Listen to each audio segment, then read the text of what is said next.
At the start of the movie we are shown that a beautiful woman named Vera has been held hostage by a devious man named Robert Ludgard. Robert, who is a plastic surgeon by profession, has been working day and night to develop an artificial skin that is burn resistant and can also repel insect bites. One day Robert is at a medical press conference where he states his theories and urges the other doctors to join him on his research. Here we get to know that Robert is a big shot who has the support and admiration of many people, although the other doctors believe him to be insane. After the meeting he returns home and watches Vera from a monitor that he has installed next to his bed. He observes her for a while, but doesn't notice any movements, hence Robert rushes to her room. To his horror, she has attempted the unthinkable.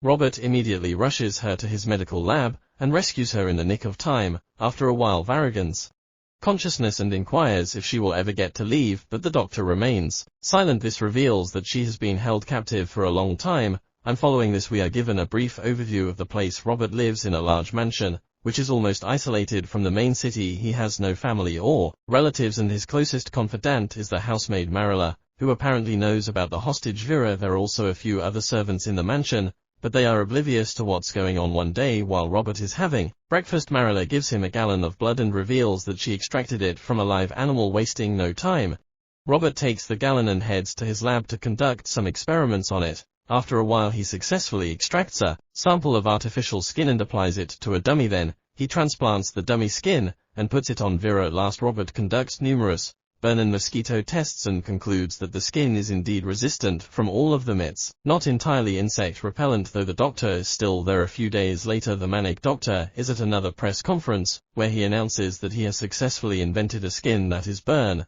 and mosquito resistant. He has named it Gal. According to Robert, this new invention will eradicate malaria completely off the earth. After the presentation he is approached by the head of the plastic surgery community, who inquires about how he created this skin. Robert replies that Gao is the name of his late wife who was severely burnt. He also reveals that he combined genes of pigs and humans to make this new skin, which is harder and much more resilient. Hearing this, the chief scientist is shocked, as the practice is completely illegal and immoral. Hence he orders Robert to stop his research, and even threatens to report his activities to the board if he doesn't oblige. At night a depressed Robert walks into Vera's room and tells her that he has completed all of his experiments on her. This excites Vera and she asks if he will release her, but once again Robert doesn't say anything. After a while, Morelia advises Robert to dispose of Vera as soon as possible because she believes that Vera's resemblance to his late wife Gar might create problems. However, Robert asserts that he is not worried and orders Morelia to fire all the servants to Vera's abduction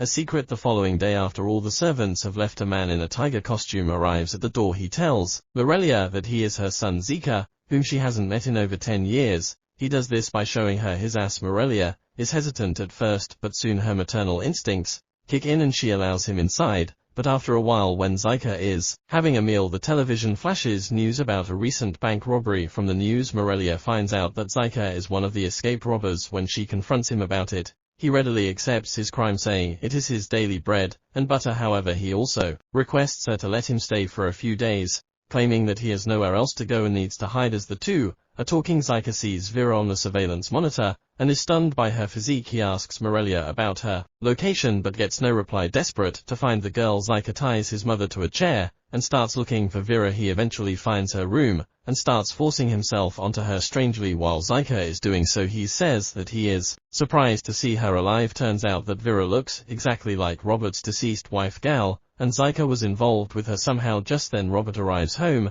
and finds Marilla tied to the chair. When he checks the camera, he sees Vera being assaulted by the intruder. Furious, he rushes to the room with a gun and immediately finishes off Zika. Then he holds Vera in his arms and promises to never let her out of his sight again. Shortly after, as Morelia is cleaning the blood-stained sheets, she tells Vera that the deceased Zika and Robert were brothers, although it is a secret that only she knows about. Zico was born to a construction worker, while Robert was fathered by a wealthy businessman under whom she worked previously. This means that Morelia is the biological mother of Robert, but he is completely oblivious to it. That night the two again meet, and Vera asks Morelia why Zika acted as if he knew her. Morelia replies that he mistook her for Robert's wife Gal, who looked exactly like her. She Continued news that the two brothers had completely contrasting childhoods. Robert grew up in a rich family, and went on to become a successful doctor, whereas Zyka grew up on the streets, and became a criminal. Morelia also reveals that Robert and his wife Gal had a daughter named Norma, and the family was very happy at one point. However, things took a turn for the worse when Zyka arrived at their house one day and Marilla allowed him to stay at the farmhouse. The moment Zyka saw Gal, they felt an instant connection, and with the days passing by they started meeting frequently, and eventually fell in love. One day,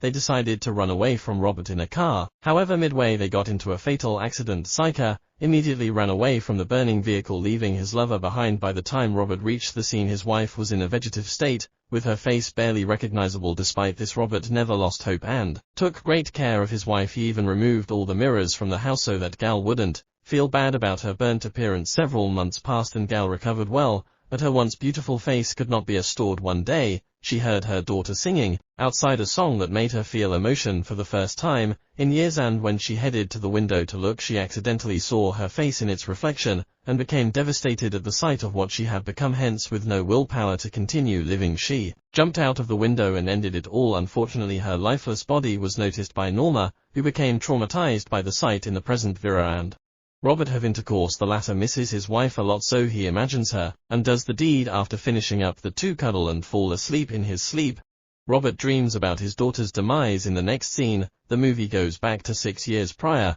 where Norma is recovering from the trauma of her mother's death. On an evening, Robert and Norma attend a crowded party, and shortly after she mysteriously vanishes. Robert goes looking for her, and as he is walking around, a guy rides past him on a motorcycle. Shortly thereafter, he discovers Norma lying unconscious near a tree trunk. When Robert wakes up, she screams as if he had abused her. In the present, Robert suddenly awakens in a cold sweat. Turns out he has recurring nightmares about this very incident. At the same time, Vera dreams about a guy named Vicetta who works in his mother's boutique store. Vicetta has a crush on Christina, who also works in the same store, but is revealed to be a lesbian. One day, he attends the same party that Robert had seen in his vision. Coincidentally, he meets Norma, and they become fast friends. They then go inside the garden and suddenly start making love. It appears as if they're going to have a great time, but suddenly Norma begins to have a psychotic break, something she's been medicating for ever since. Witnessing the death of her mother, she screams at the top of her lungs, and even bites his hands. This scares Vicetta a lot, so to shut her up, he smacks her in the face